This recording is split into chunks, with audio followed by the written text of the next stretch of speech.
que sea. Noel Alejandro Leal con nosotros desde Venezuela, aquí en el programa. Muy buenas noches, mi querido Noel. Buenas noches, profesor. Buenas noches, Jenny, y a cada una de las personas del estudio y lo que nos escuchan. Noel, yo no sé, en las últimas noticias me está confirmando o me está repitiendo lo mismo que siempre pasó, como tú me lo planteabas. Resulta que ahora están negociando de vuelta. Sí, los mismos actores hacen el mismo negocio, el negocio constante que ha asumido Venezuela en este proceso de destrucción. Ese vestir de democracia al gobierno ha sido parte fundamental. El gobierno ha vestido eso que llaman oposición, que en esta etapa tuvo el nombre de Mesa de la Unidad, que anteriormente fue la Coordinadora Democrática, anteriormente fue el Partido Unión, y mañana podrá tener otro, y será lo mismo.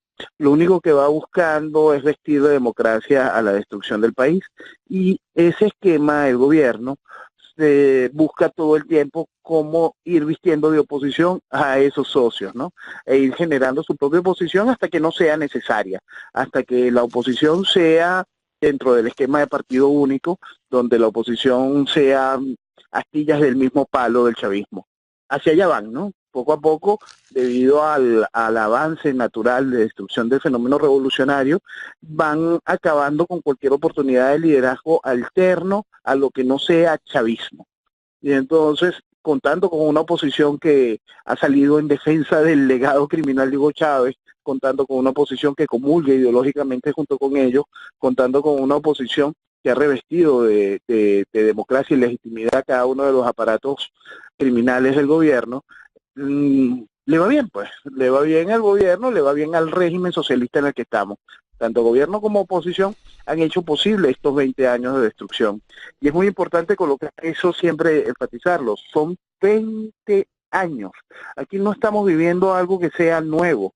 Lo que va a hacer lo que está haciendo la oposición política de nuevo en Santo Domingo y es simplemente la continuidad de una repetición constante. Lo único que traen las conversaciones como tales es quizá la actualización de los pagos y el cómo poder llevar la mentira frente a la población, que la población sea capaz de digerirla. Tampoco es que quieran que la población la digiera como tal. Hay una gran necesidad en que la población sienta el choque, sienta la vergüenza, sienta la ausencia de esperanza, sienta la falta de posibilidad de salir de esto. Y entonces por eso se hace tan descarado el accionar. Es realmente humillante como venezolano tener que vivir esta situación, ¿no? En el sentido de que el mundo no puede lograr comprender lo que sucede. ¿Cómo es posible que frente al proceso genocida criminal, el cual la gente pudo ver en las calles de manera total, muy bien expresado, el odio por parte del chavismo durante años fue sembrado y ha hecho fruto? Ese proceso está allí y de repente el país vaya y crea un nuevo fenómeno electoral, crea en las oportunidades electorales que brinda el gobierno, acepte el desbarajuste de inútiles que se ofrecen como alternativas dentro de la oposición, como alternativas políticas, o pretenda creer que la solución del país, nuestro problema de narcoterrorismo, de entrega de soberanía, de comunismo, lo puede resolver colocando el alcalde de un municipio. Es realmente absurdo. Y que haya gente que te lo discuta es lo que más ofende todavía. Es una cosa que realmente golpea, hace daño al individuo que quiere una cosa, que quiere libertad, que quiere recuperar a su país. Por eso es que yo siempre invito a los que despertaron a que entienda que no importa lo que te diga el de al lado, si lo que te dice el de al lado no incluye en sus palabras, en sus dos palabras de cada tres, futuro y libertad cuando está hablando de política. Si no está metido, concentrado en que la respuesta política única frente a esto es el derecho natural a la libertad, es una persona que está totalmente fuera y sin sentido de la realidad política que está viviendo Venezuela. Fíjate que cuando uno está mirando desde afuera, y ojalá que uno lo mire balanceadamente, parecería que están luchando más en este momento los de afuera que los de adentro. Es la impresión que tengo, ¿no? Sí. Eh, Hay mucha gente que siente que lo que están hablando diversas personas desde afuera tienen un gran valor. Y ciertamente sí tienen en muchas de esas personas que están hablando sobre el país, tanto individualidades venezolanas que están reaccionando ya de la manera correcta, ya no están buscando, se sienten asqueados de sus propios compañeros, como esa vanguardia que ya marcó un claro camino. El trabajo que vienen realizando Rodri Navarro y Eduardo Vitar de Rumbo Libertad está marcando una voz muy clara sobre la Venezuela futura que puede traernos ese despertar generalizado para el país. Es un trabajo que nace 100% contracorriente, es un trabajo que nace de del verdadero sentir de la juventud venezolana, no de la juventud venezolana tomada por los partidos políticos, sino la juventud venezolana que quiere futuro. Y ese mensaje ha ido, se ha ido despertando conciencias. Y ese mensaje frente a la traición a la que hemos sido envueltos está prendiendo las alarmas en distintos sectores del país. Sectores que han acompañado a los traidores de manera consciente muchos, sectores que han acompañado a los traidores por supervivencia y sectores que han acompañado a los traidores porque sienten que el país no tiene otra alternativa. Construir esta alternativa, mostrarle al país y al mundo que existe en Venezuela la capacidad de respuesta, que existe en Venezuela un pensamiento político coherente y efectivo, y y ese pensamiento político puede ser atractivo para el país.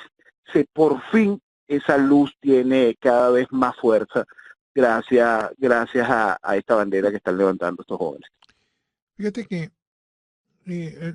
un día hay un momento que uno le da rabia, ¿no? Porque según lo que, como tú me lo contaste, En ese andar vamos, profesor. porque ahora se reúne la OEA, creo que mañana, Aló. y para poder conectar con ayudar a Venezuela. Y resulta que ahora ellos negociaron el jueves. ¿Aló? Y te decía, Noel, ya nos comunicamos con Noel de vuelta, Noel Alejandro Sí, Leal. sí. Yo te decía que estaba con rabia porque cuando los de afuera intentan golpear de alguna manera o marcar, resulta que la oposición va a dialogar, como diciendo, no, no, ya lo arreglamos nosotros, no se metan. Una forma, ¿no? De mirarlo de afuera. Sí. Y uno le da rabia, ¿no? Uno quiere golpear la pared. Se hace frustrante, profesor, se hace muy frustrante, porque quizás lo que más daño hace no solo es el descarado accionar de esta gente que hacen lo imposible por de nuevo vestir de democracia al proceso criminal que destruye a Venezuela, sino que todavía exista gente que les crea.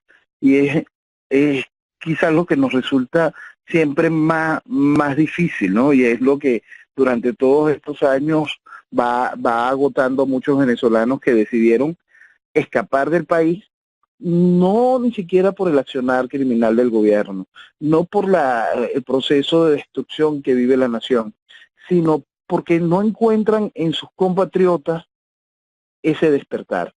No es posible, profesor, de verdad. A veces se hace se hace incomprensible que frente a esta realidad todavía la gente pretenda refugiarse en la mentira. Cuando hoy, frente al desastre que estamos viviendo, que llega hasta el descaro de que se promueva la creación de un partido de la FARC en Venezuela, algo que por supuesto estaba descrito desde el principio de la instauración del Foro de Sao Paulo, y a medida de que el Foro de Sao Paulo fue tomando los gobiernos de la América Latina y el proceso que lleva en Colombia, es parte del proceso natural de ellos. Que frente a esa realidad se niegue la carga ideológica de lo que nos sucede es realmente grave.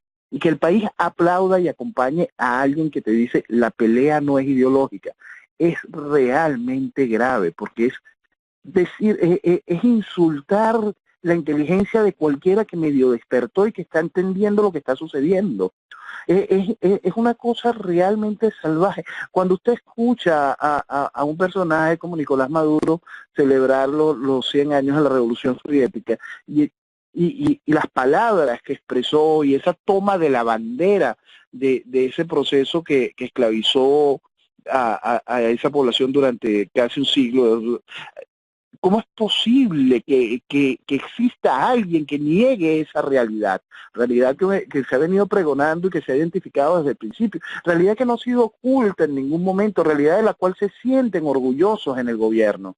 Y también se sienten orgullosos en la oposición, porque viven levantando las banderas de Marx, de Allende, como si fuesen algo positivo, cuando lo que han significado es retraso, destrucción, esclavitud, hambre, miseria y muerte. A lo que voy. Justamente cuando yo me pongo a ver, y vuelvo a repetir, Estados Unidos se quedó dormido eh, ¿Mm?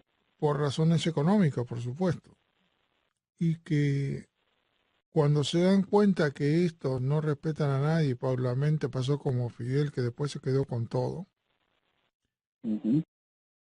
Venezuela va en el mismo camino. Si no Sí. se hace, con ellos no se puede dialogar.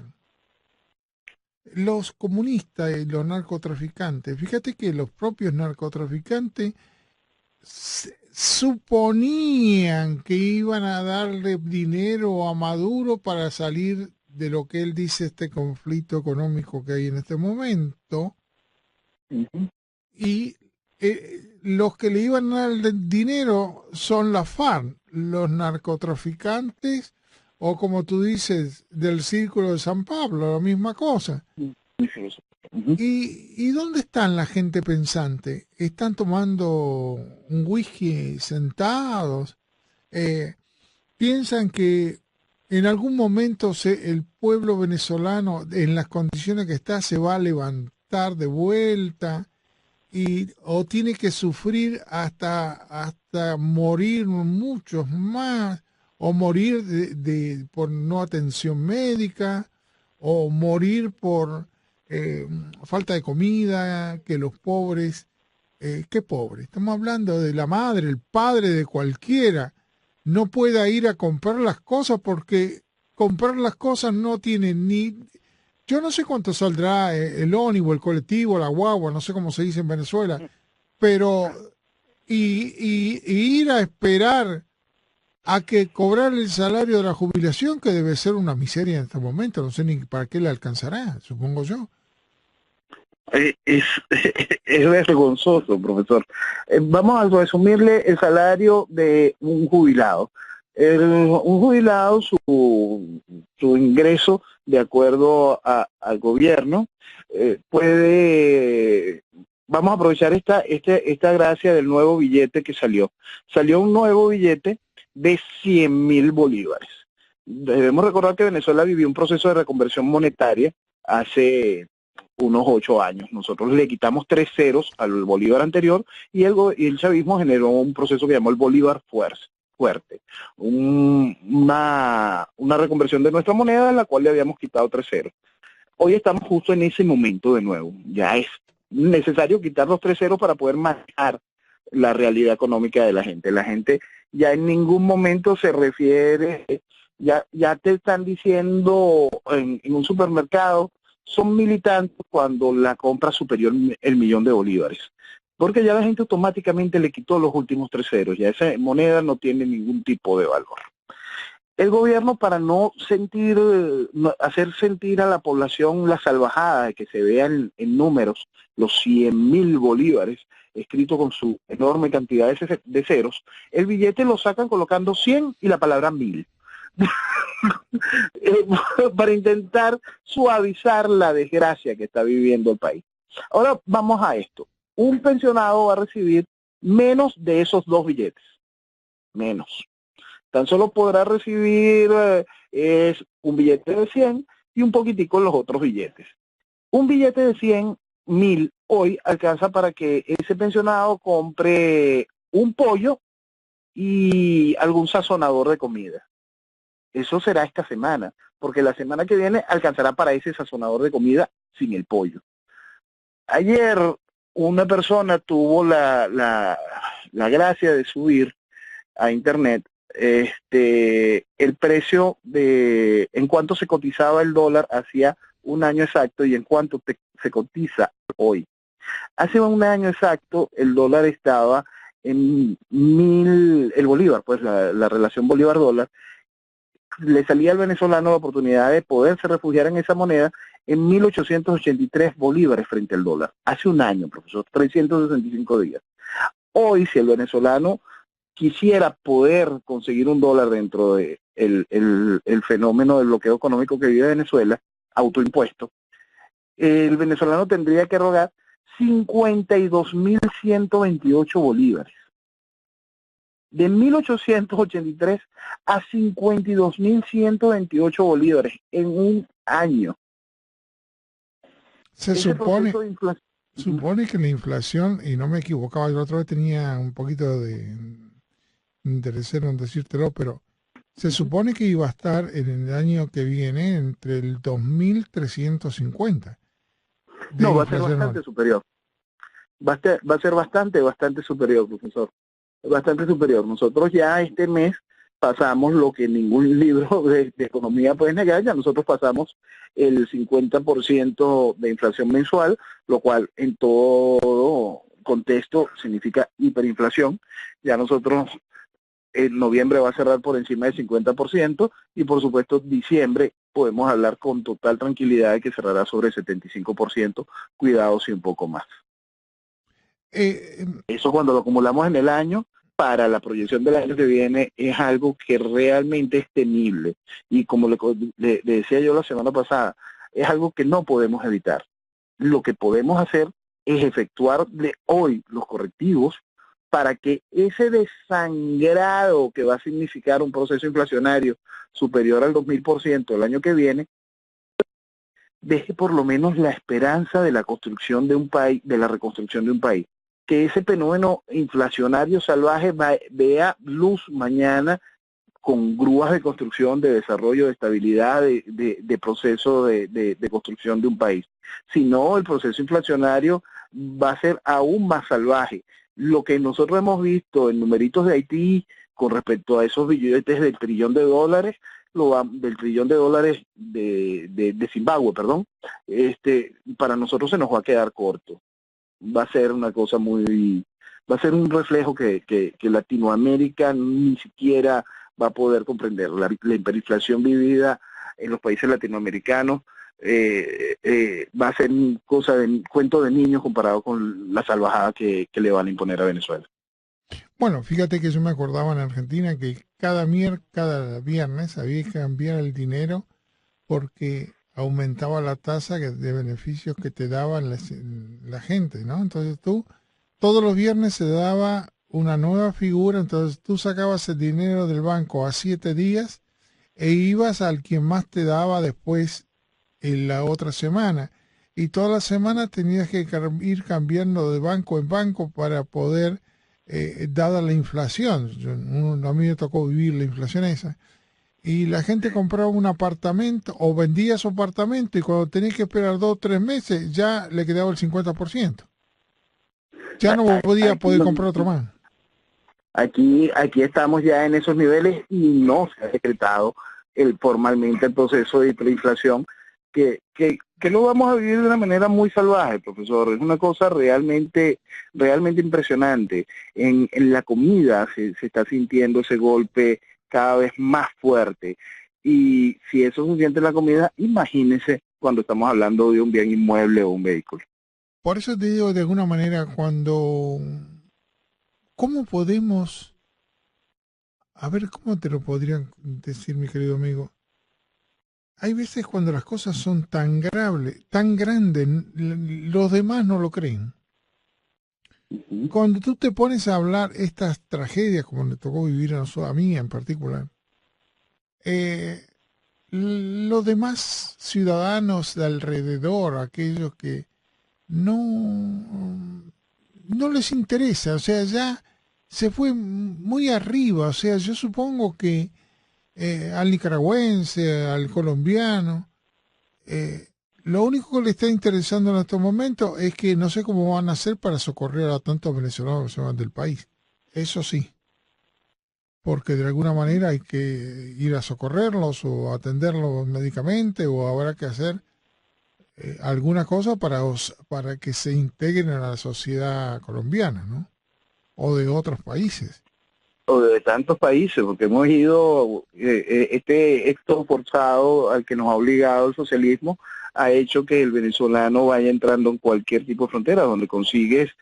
Hoy hablaba con una periodista venezolana, esta mañana asistía a un evento coordinado por el Foro Penal. El Foro Penal es una organización que ha estado de la mano con el problema de los presos políticos, ha prestado asesoría legal y sobre más allá de la asesoría legal, hasta apoyo humano, de verdad. Cuando hoy tenía la oportunidad de conversar con tantas familias de personas que están injustamente encarceladas por esta desgracia comunista que estamos viviendo, esa sensación de dolor, esa sensación de esta realidad que te va aplastando de una manera salvaje. También tenía la oportunidad de conversar con personas liberadas, estaba Vasco Acosta, estaba José Luis Santa María, Mamalí.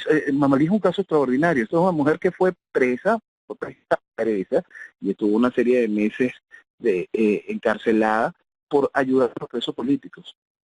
Ella reunía comida y se los llevaba. Y por eso un día la pararon en el aeropuerto y la pusieron presa. Esa es la realidad que está viviendo Venezuela. Y entonces, en ese evento conversaba con esta periodista y el choque frente a la realidad. Ella pasa la mitad de su año afuera. Y las excusas que buscan sus hijos ya viven todos fuera del país, en distintos países, parte de la diáspora que nos ha tocado vivir, cómo sus hijos van organizando su vida para que su mamá permanezca el menos tiempo posible en Venezuela. Una se casa, la otra sale en estado, la otra pasa a la primera comunión del hijo. La menor va a bautizar el hijo y la otra le dice, tú fuiste al cumpleaños de mi hermana, no vas a venir al mío. Y así van llevando a la mujer a que pase la mayoría del tiempo del año fuera del país, haciendo ese periplo, buscando intentar conectarse con su familia, la cual tuvo que regar por el mundo debido al proceso comunista tan salvaje que estamos pasando. Pues ese ataque a la familia es una de las principales víctimas que va dejando el socialismo en Venezuela. Partiendo de otra cosa, ¿cómo se ve que la FARC, ayudado por Colombia, que ya le dio el viso de legalidad como partido político a esos narcotraficantes y criminales, pero esta vez no como Maduro, que está en contra de todo, sino lo puso en forma legal el querido presidente de Colombia? Uh-huh. Sí. Yo creo que nosotros no nos damos cuenta cómo estos delincuentes narcotraficantes hacen con todo su dinero gente que piense. Los otros, que incluyo a los norteamericanos, incluyo a las fuerzas de seguridad, incluyo a los presidentes, bueno, muchos presidentes suben por el narcotráfico, así que tampoco me sorprende. Pero, ¿cómo no se dan cuenta que el aparato de estos delincuentes narcotraficantes avanza?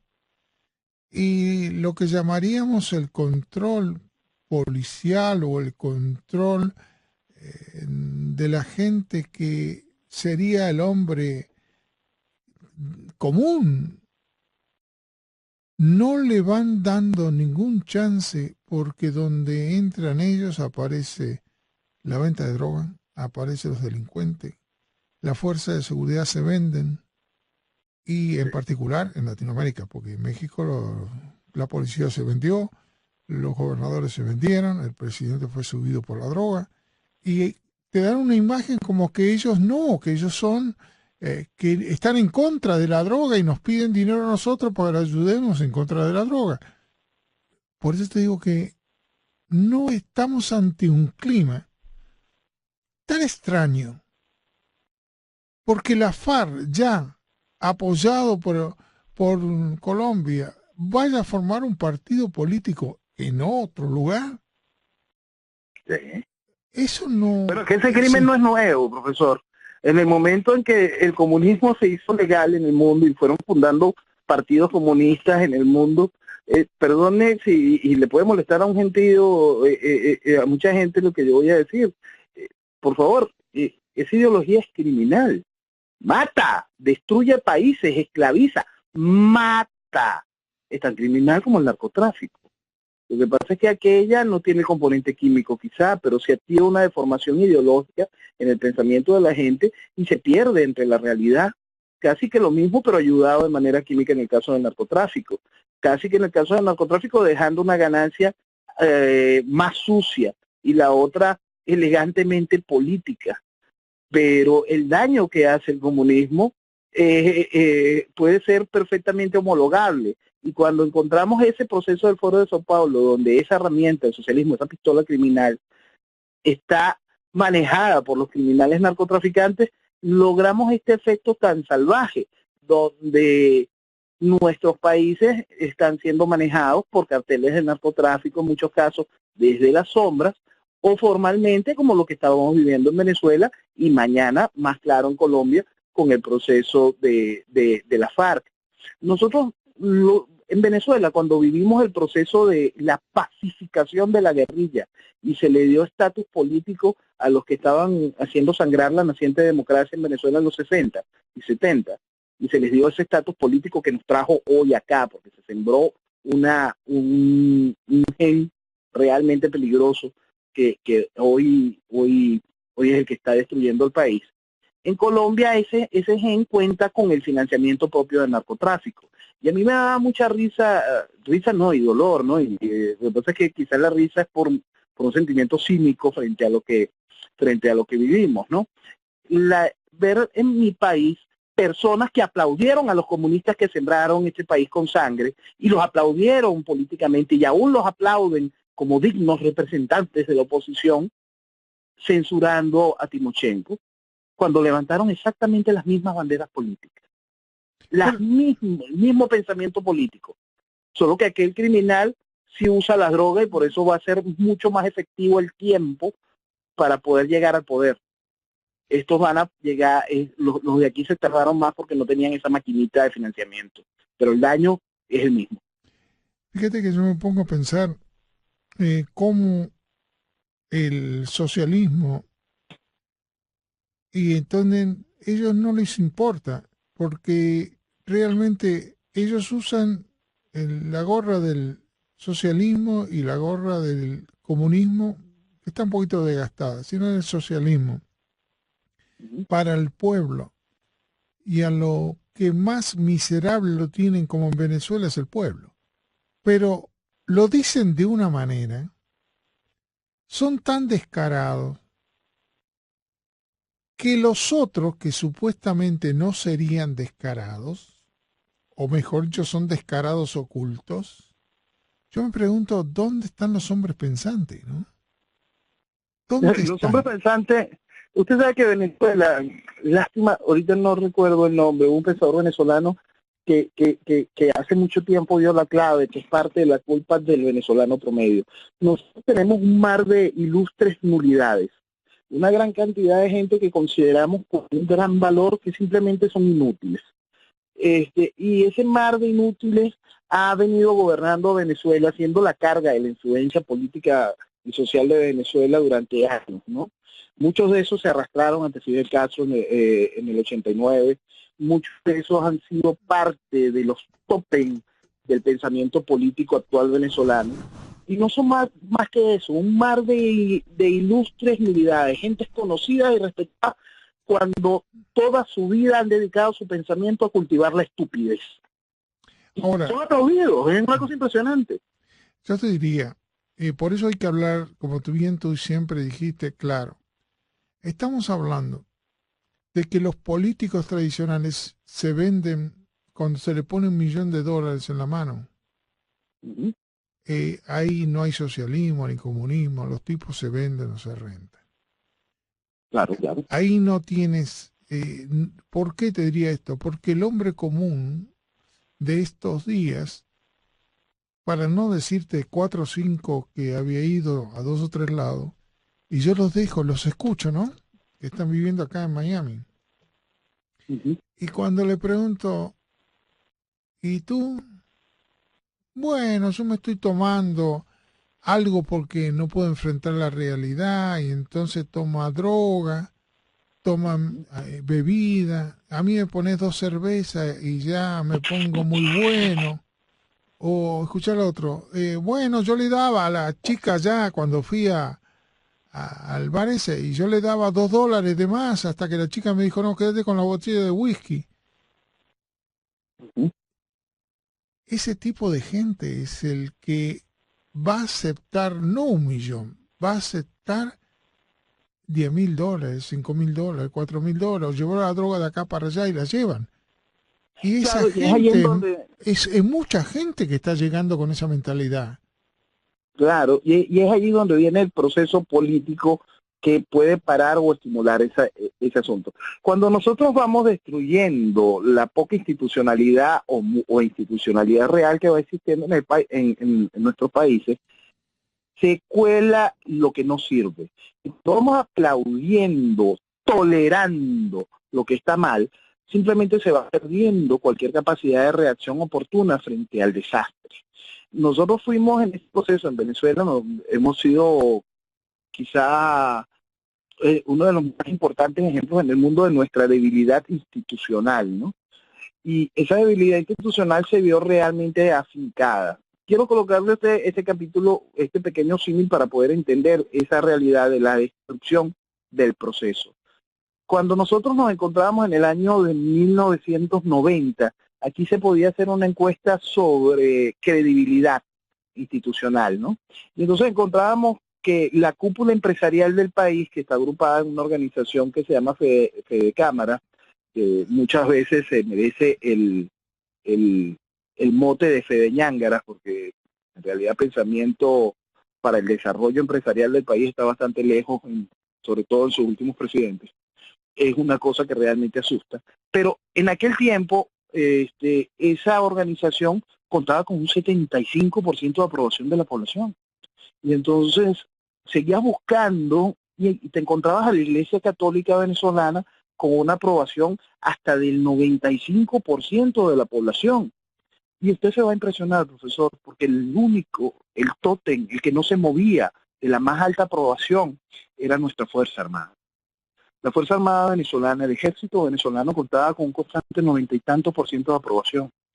Fue el ejército, fue la Fuerza Armada que logró acabar con el proceso guerrillero de aquel entonces. Era una Fuerza Armada respetada, que se sabía que tenía casos de corrupción, que se sabía que existían cosas que estaban mal hechas, pero llegó Chávez en el 92. Llegó Chávez en el 92 y se acabó todo.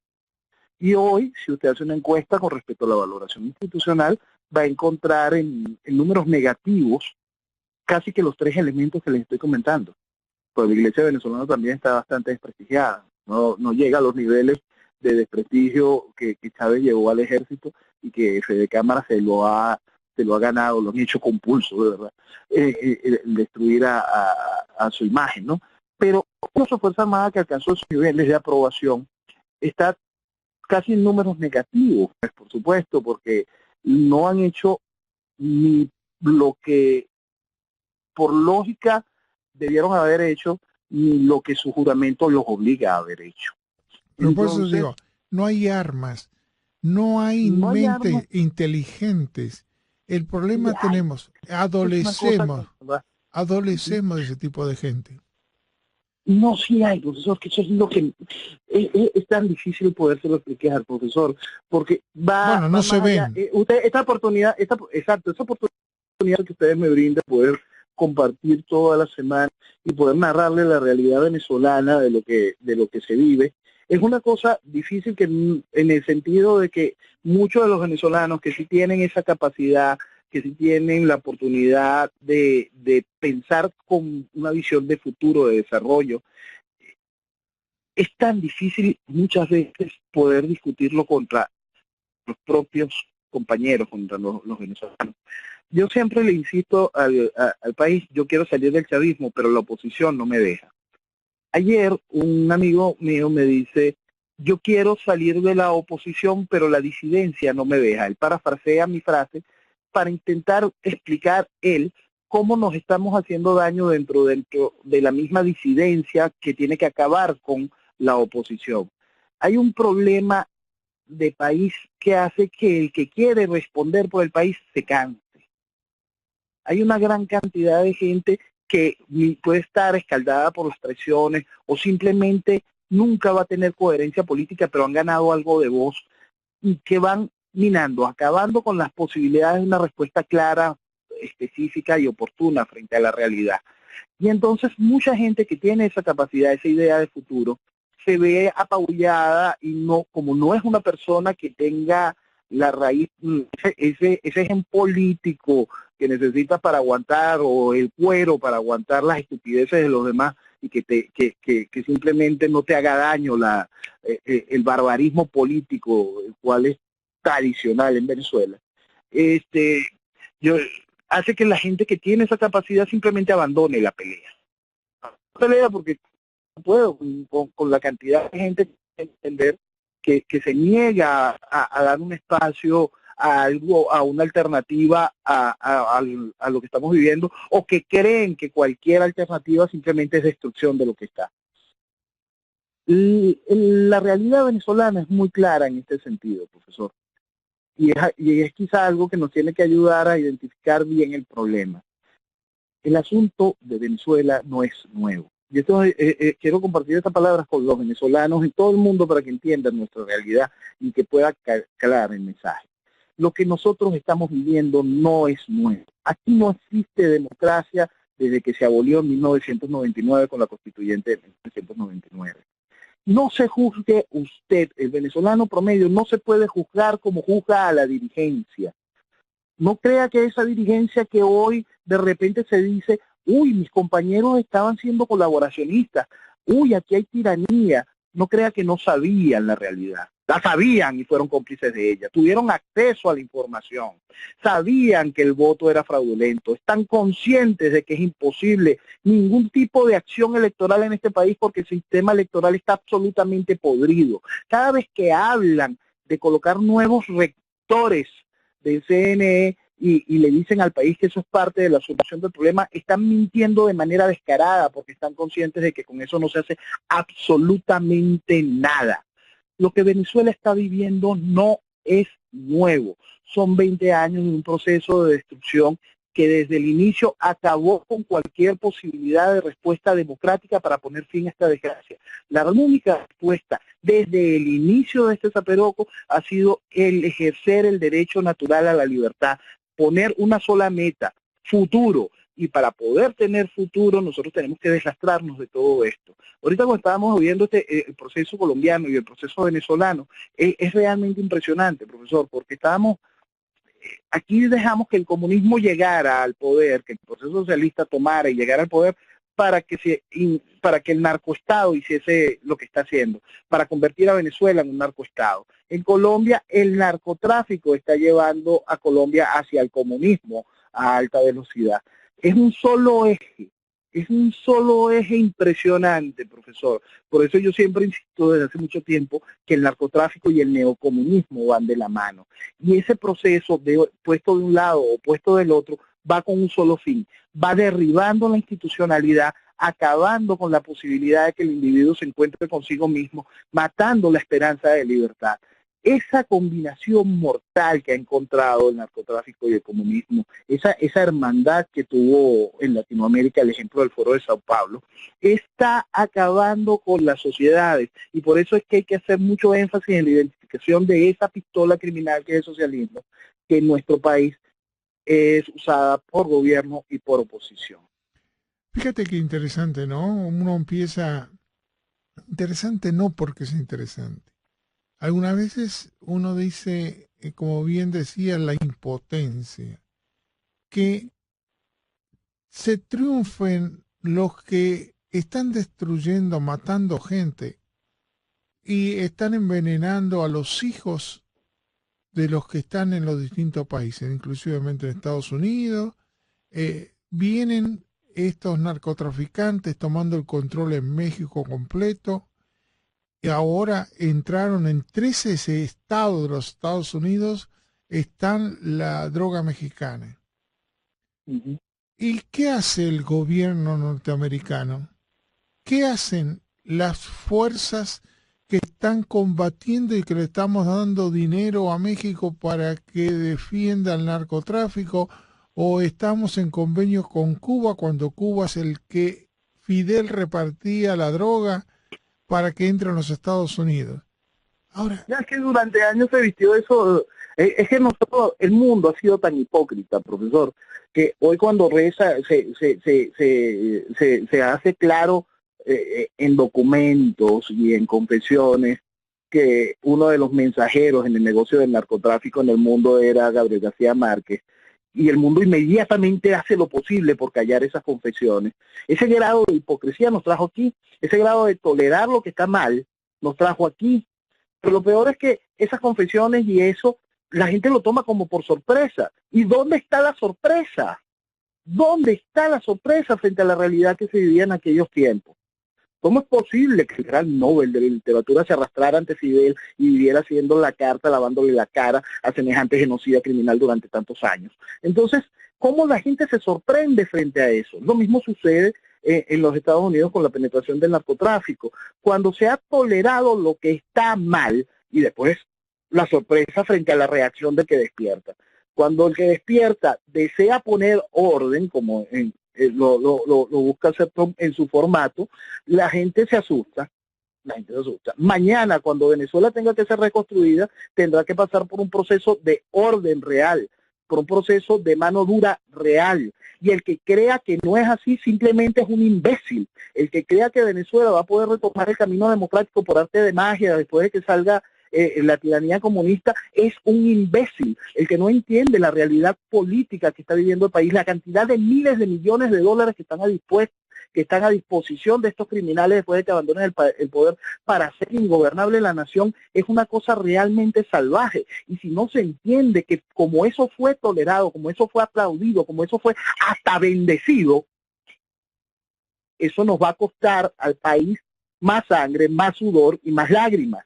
Y la única manera de enfrentar eso va a ser un proceso de imposición de mano dura real, de la construcción de un país bajo cimientos sólidos, donde el crecimiento de Venezuela sea realmente a partir de un cambio de pensamiento, y ese cambio de pensamiento no es de un día para otro. Lamentablemente lo que viene para Venezuela sí es un futuro de desarrollo, progreso, pero es un futuro que nos va a costar, el cual vamos a tener que pagar por nuestra salvaje irresponsabilidad. fíjate que la reacción tiene que venir. No hay otra. En el sentido, si Evidente. Venezuela se escapa de las manos de los socialistas, tiene que venir. Pero Y no vendrá puede ser para lo mejor. pero no puede ser convenciéndolo. Ellos no se convencen. ¿No? Yo no entiendo cómo vamos a negociar con ellos. Es lo mismo que voy a negociar acá con los candidatos que tiene el Partido Demócrata, que es un comunista. ¿Cómo él va a aceptar otras cosas? Él ya está definido.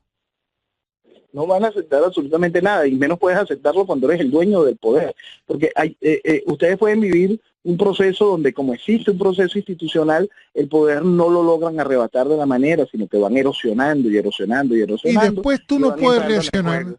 Tú no Pero puedes aquí reaccionar. son los dueños. Aquí nosotros tenemos que entender que aquí no existe ningún tipo de posibilidad alternativa democrática o eje que permita volcar de alguna manera la situación dentro de los cánones democráticos. Eso no existe en el país desde 1999, y quien crea lo contrario es un imbécil. Cada una de las personas que hicieron posible esta realidad desde las altas esferas del poder, de eso que llaman oposición, lo hizo de manera consciente. Y yo invito a mis amigos a que entiendan esa realidad, a cada venezolano que entienda esa realidad. Si un líder político frente al proceso comunista evidente desde 1999 fue y vistió de democracia esta situación, lo hizo de manera consciente o es un pendejo? Y si es un pendejo, ¿para qué te sirve? Ese es lo primero que tiene que meterse cada venezolano en la cabeza para poder salir y dejar atrás y poner a un lado a toda una casta política comunicacional que ha asumido al país en la miseria que estamos viviendo hoy. Hay que tomarla y ponerla a un lado, porque la realidad política fue muy clara desde el inicio de este desastre. Bueno, fíjate, lo que pasa es que está vendiendo. Mira, tú al 60%, 70% de la población le tienes que vender cosas. Y le tienes que vender que le vas a hacer una casa, que le vas a dar buenos salarios, que le tienes que dar medicina, cuando nunca la pueden tener y no la van a tener. Nunca se puede tener porque económicamente no te da. No te da. Entonces, es mentira. Esa mentira que hacen estos partidos tendencia socialista, suena bien. Los otros te dicen, usted tiene que trabajar porque si no hay plata no se puede hacer nada. No, ese tipo no sirve. Ese tipo no sirve. El problema es este. El 60-70% de la gente, y lamentablemente los latinos son así, buscan un papá que les mienta. Y eso es lo que triunfa. Y les gusta. Y nosotros en Venezuela hemos pasado eso, no solo buscamos el papá que nos mintiera durante todo ese tiempo, sino queremos ahora al tío consentidor que va y te dice, no vale, tu papá no es tan malo, vale, tu papá es hasta de chévere, vamos a darle cariñito a tu papá. Aquí eso es lo que se ha llegado, pues. Es lo que te estoy diciendo, pero tú vas, escúchame, también de democracia. Tú vas a Cuba y es lo mismo, ya no hay reacción en Cuba. No, quebraste la columna del país. Claro, y esa gente ya fue programada para esa manera. La mandes a donde la mandes, esa gente no cambia. No, por eso es que es tan importante que el liderazgo haga el cambio. No puedes dejar que la gente haga las cosas por sí solo. Los colectivos no hacen las cosas. La evolución toma años. Los cambios sociales pueden tomar un proceso bastante corto cuando es un liderazgo correcto el que los impulsa hacia el desarrollo. Los liderazgos pueden ser realmente negativos y destructores. Casos en la historia lo muestran y quizás son los más conocidos. Pero también tenemos liderazgos que han modificado sociedades y llevado sociedades al éxito. El caso de la reunificación alemana y previo a la reunificación alemana de posterior a la guerra, la construcción de la Alemania federal es una demostración de esos casos de ese liderazgo positivo para hacer que un pueblo reaccione después de ese desastre previo. El caso de Japón durante el proceso de reconstrucción posterior a la guerra también es un ejemplo de cómo un liderazgo positivo y un pueblo amante de lo correcto se puede estimular para haber logrado convertirse durante años en la segunda economía del mundo y ser un referente mundial de orden, de desarrollo, de trabajo, de progreso. Y el caso quizá más ejemplar, más impresionante de todo, es el de Singapur. Ese lupanar hoy es el país número 1 del planeta y fue por la constancia y la dedicación de un hombre que se atravesó cuando el general Chen dijo, ya basta, y decidió cambiarlo todo. Cuando esas individualidades deciden asumir su compromiso con su nación y logran avanzar y dejar atrás todo lo que le ha hecho daño a un país, esos países brillan. En el caso venezolano, hacer que Venezuela brille y se convierta a la luz de nuevo de la libertad del continente es bastante más fácil porque contamos con todo. Con el dinero, claro, está con el dinero ahí todo, bajo. Más allá del dinero, profesor, es todo. Frente a esta desgracia, profesor, usted sale a la calle y mira nuestro cielo y vive nuestro clima y ve en el caso de Caracas esta oportunidad maravillosa de poder ver ese Ávila o salir a una carretera, rodar un momento y ver el verde, ver ese verde que es comida, que es fruto, que es sembrar, que es que una semilla cae en un grupo de polvo y en ese polvo van a hacer una mata y esa mata puede ser de lechosa, de papaya, de cualquier cosa que va a generar alimento. Frente a esa realidad esa realidad nada más la puede destruir el socialismo. No, esa realidad no la acaba ningún desastre natural, nada más la acaba el socialismo, como lo que estamos viviendo. Entonces nosotros, si quitamos el socialismo, tenemos país, y un país increíble. Yo creo que lo importante ahora, en estos momentos, disculpa que dar una opinión, pero yo creo que en este momento las redes sociales tienen que estar unidos. Se lo vuelvo a repetir. El arma fundamental de los que se fueron de Venezuela y algunos que están en Venezuela tienen que mantenerse unidos en las redes sociales porque es la única manera que hay una energía que une a cada mente y que de esta manera en el momento adecuado esa energía va a ser usable. Si están todos desperdigonados sin una mentalidad de unificación, va a ser mucho más difícil. Va a ser más fácil cuando cada uno que esté en distintos países, en distintas formas, en distintas organizaciones, estén unidos y sepan que cuando hay una dirección, todo el mundo va en esa dirección. Y esa es la verdadera unidad, tiene que partir de un solo, de puntos fundamentales. Venezuela, futuro, libertad y antagonizar lo que nos puso aquí. Yo Cuando creo que por eso encontramos ese pensamiento y ese pensamiento va cada vez escalando más en distintas individualidades y organizaciones venezolanas a nivel mundial, cuando ese pensamiento va unificando y no se está unificando bajo la mentira, ahí ese es el camino correcto y ahí usted sí va a poder decir, Venezuela encontró una serie de vanguardias que se unieron para rescatar a su país. ya hemos terminado, te agradezco y te diría, te acompañamos, mi querido amigo, y no dejamos de sentir esa impotencia o ese dolor, pero no nos vamos a quedar sentados. Profesor, es muy importante que todos estén conscientes de la aberración última de la ley contra el odio. Es muy, muy importante que todo el mundo esté consciente de que estamos avanzando en ese 1984 que nos pintó Orwell, en ese mundo feliz que nos pintó Huxley. Ese pretender mantener el control hasta del sentimiento de cada ser humano es algo propio de una conducta que va más allá del totalitarismo, tiene un eje, es ese pensamiento socialista donde había que odiar hasta la madre. Nos quedamos para poder dialogar de vuelta el próximo domingo a la madrugada con Noel Alejandro Leal. Un abrazo. Muchísimas gracias. Muy buenas noches. Buenas noches.